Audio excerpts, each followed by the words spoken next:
I give all people their due rewards according to what their actions deserve.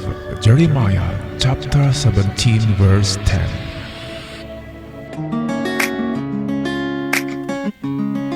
Hello, lovely people all over the Philippines, Luzon, Visayas at Mindanao. It's good to be back. The Surigao-san right here, sitting in for a minute of treasure discussion, analysis, and decoding of your treasure markers. And before that, I'd like to say hello and shout out sa lahat ng ating mga ka-TS dyan sa Iligan, dyan sa Mati, Davao, Zamboanga, dyan sa Camiguin Islands, also dyan sa Jilan, and well, how can I forget the people right here in Agusan del Sur, Agusan del Norte, Surigao del Sur, and Surigao del Norte. Of course, the islands, Dinagat Islands, Socorro, and Siargao Islands. How are you guys? Visayas, Cebu, Palawan, Negros, Masbate, Mindoro, Samar, Leyte, and dyan sa Ormoc. At sa Luzon naman, dyan sa Pangasinan, Ilocos Norte, dyan sa may Bataan, Kiangan, dyan sa Cordilleras, Baguio City, Ifugao. How are you guys? Sana ay nasa mabuting kalagayan. Stay away from COVID. And also, shout out sa ating mga kapatid dyan sa labas ng bansa, overseas Filipino contract workers dyan sa Middle East, United Arab Emirates, Saudi Arabia, Doha, Qatar, Riyadh, Dubai, at dyan sa Western Hemisphere, sa Canada, California, Australia, New Zealand, South Korea, Indonesia, and Malaysia. I wish you all good health. Right.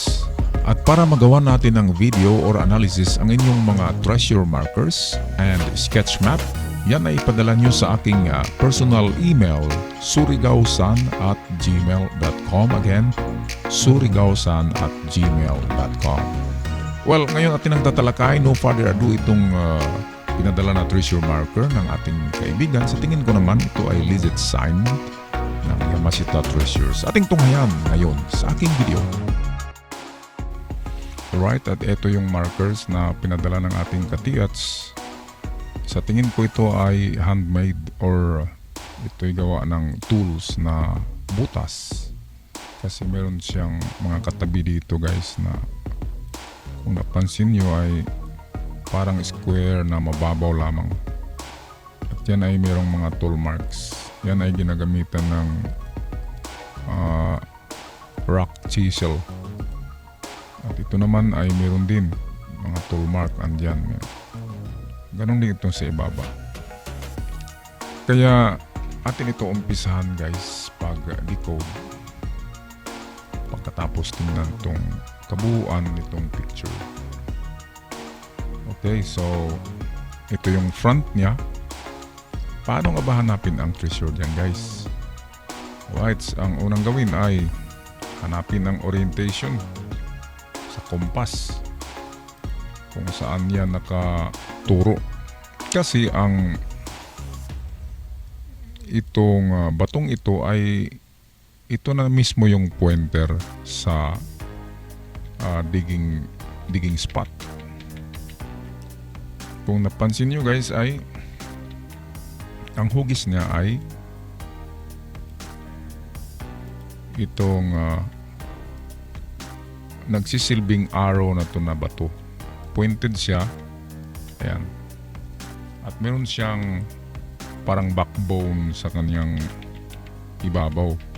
Kung sa bubong pa yan ng bahay, tinatawag yan na ridge. Roof ridge.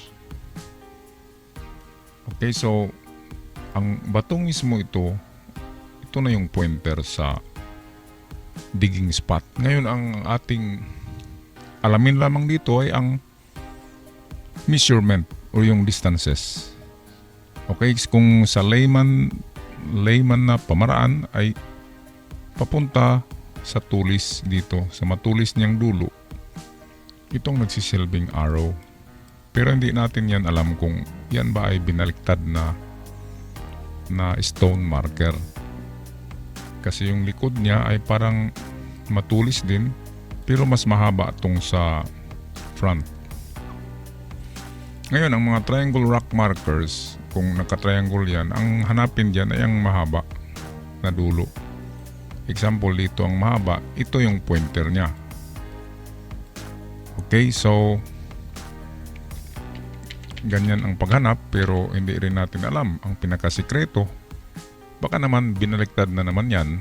Kaya walang mawawala sa atin guys kung aabot tayo sa ikalimang paraan, pang-apat na paraan sa paghukay, or aabot tayo sa 5 digging holes or 5 tinatawag na test digs na 2 meters. Ngayon itong maliliit dito guys na butas, ito ay sa tingin ko nature na lang ito. Yan ay mga butas na diyan na gawa ng nature. Pero itong dito sa ibabaw, kung nakita nyo ito, yan ay parang chinisil yan. Meron siyang mga rough texture. Okay, so kung ating i-figure out yan, ang batong ito ay isa sa mga bato na marker ng treasure, which is kung malaking halaga dyan ang nandyan, merong kasama yan na mga bato na 2 pa. Alright? At silang 3 ay nakapurma yan na triangle. Tingnan natin dito guys sa aking example. Example ito ay kung ang alignment niya ay nasa south, kung nandito siya, tingnan nyo sa unahan guys, nasa 7 to 15 meters, pinakamalayo 15. Tingnan nyo sa unahan kung meron pang malaking bato dito, at kung meron man dyan, sigurado ako na may marker, may mga marker ang bato na yan, kasi kasama ito silang 3.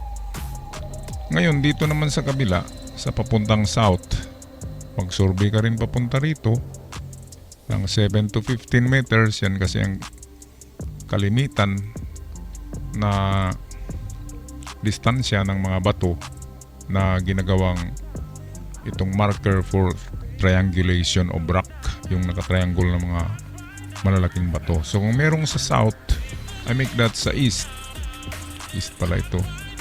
Meron ding isang bato rito, meaning to say silang 3 ang nakatriangle. At ang ibig sabihin ng nakatriangle na rock ay isa sa mga bato na yan ang deposito, or isa sa mga bato na yan ang pinagbaonan na malapit sa kanya. Okay, so ganito yan. Kung ito yung triangle rock natin, at kung sa unahan yan, kasi yan ay nakapuint, isurvey nyo rin yan. Distance of ganon din na distance from sabihin na natin 5 to 15. Atras tayo ng 5 meters. So survey natin papunta rito. Umpisa sa 5 to 15. Pag mayroong mga bato dyan na malalaki, i-try nyo pag tingin ang baba ng bato kung may marka. At kung may mga batong malalaki dyan guys, example ito, malaking bato ito, tapos nasa lupa siya, ito yung lupa. Ngayon sa tagal ng panahon, nakabaon na ang bato na yan ng 1 meter. Noong unang panahon ay medyo makikita nyo pa yung parte niya rito. Kaya ang halos kalahati ng bato na yan ay nabaon yan sa lupa. Ngayon hukayin nyo itong mga lupa sa gilid niya at makita nyo yung mga marka doon sa baba niya. Example, ito yung marka, ayan. Nandun yun sa baba.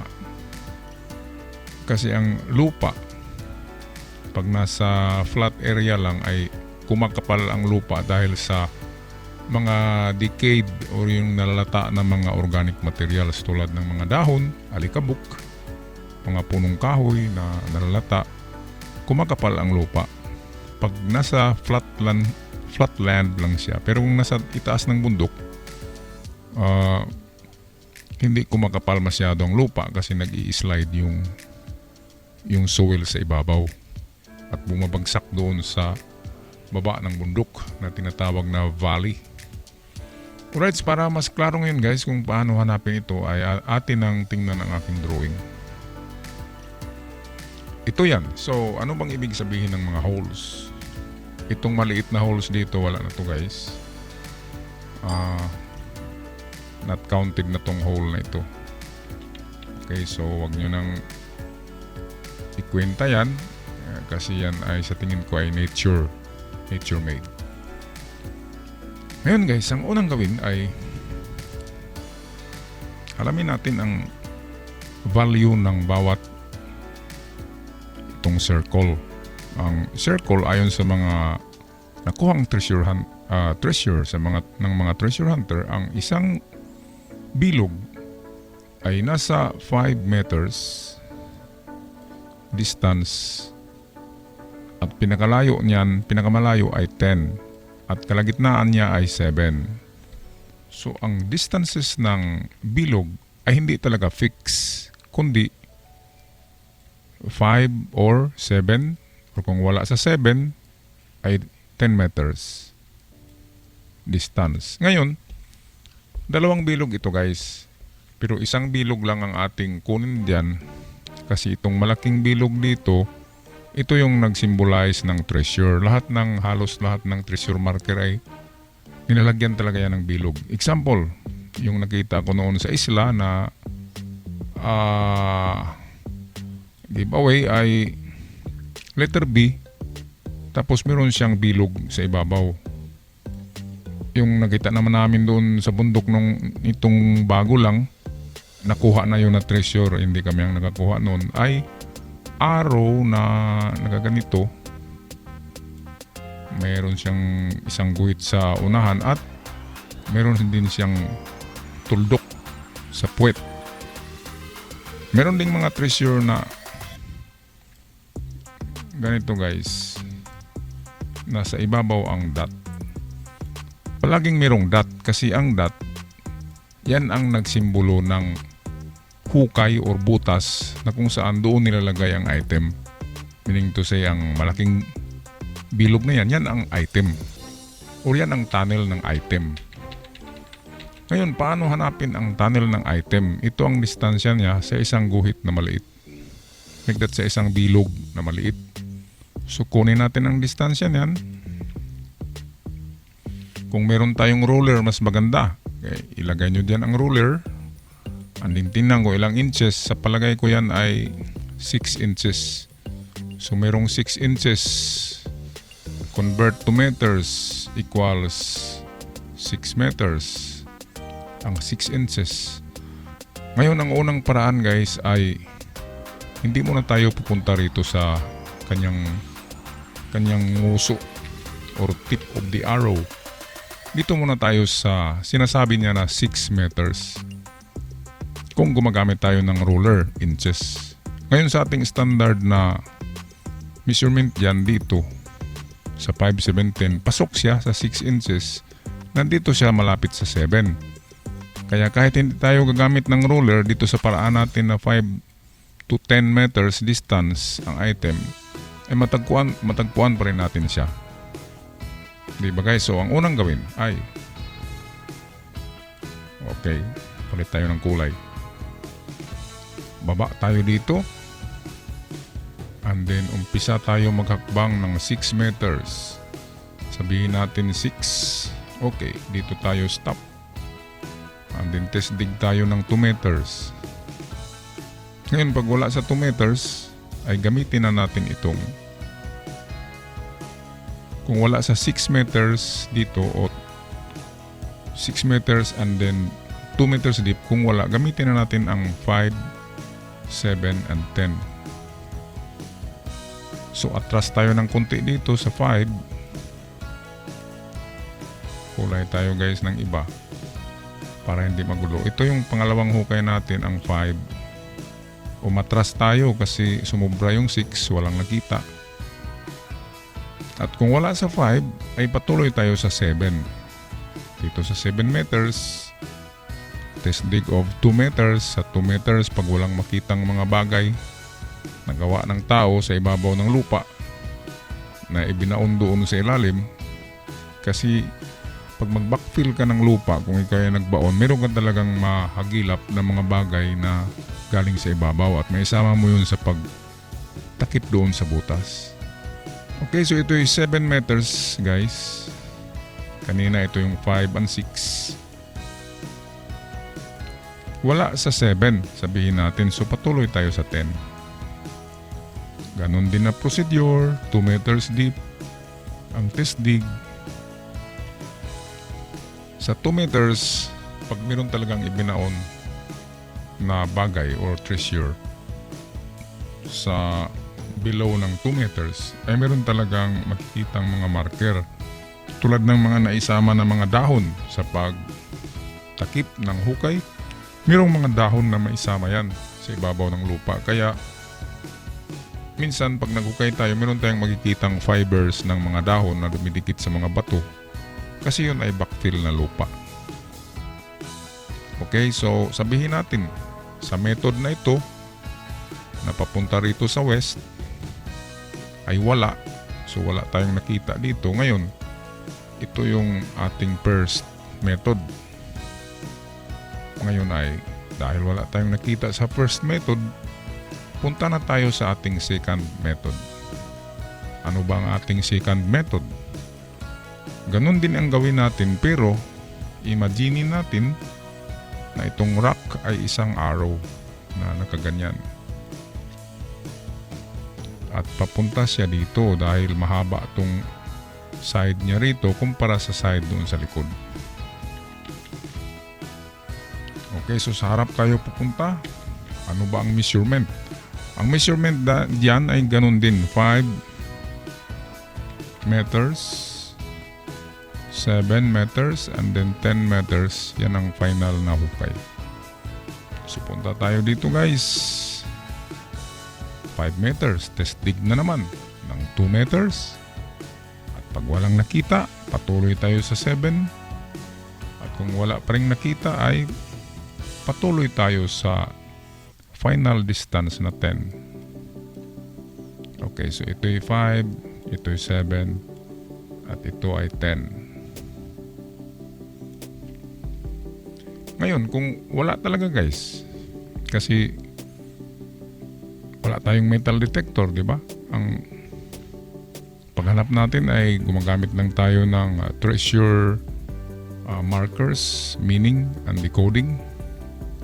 Pero para sa akin, pareho lang yan. Pag talagang marunong kang mag-analyze, matagpuan mo talaga ang item. Pero pa ulit-ulit, marami kang hukay na gagamitin or gawin. Di tulad ng meron kang magandang detector at marunong kang gumamit. Yung discrimination kasi mode, yan ang importante sa metal. Ang metal detector mo, merong discrimination mode, meaning to say ay i-discriminate niya yung mga maliliit na metal at hanapin niya yung malaki. Yun ang mahirap pag-calibrate. Kaya yun ang pag-aralan nyo guys, how to calibrate your metal detector. Kasi ilalagay mo yan sa high sensitivity para makadetect siya ng maximum effectiveness niya. Tulad ng yung metal detector ko ay makadetect hanggang 7 meters. Pero ilagay ko na yun sa very high sensitive na. Full na yung adjustment.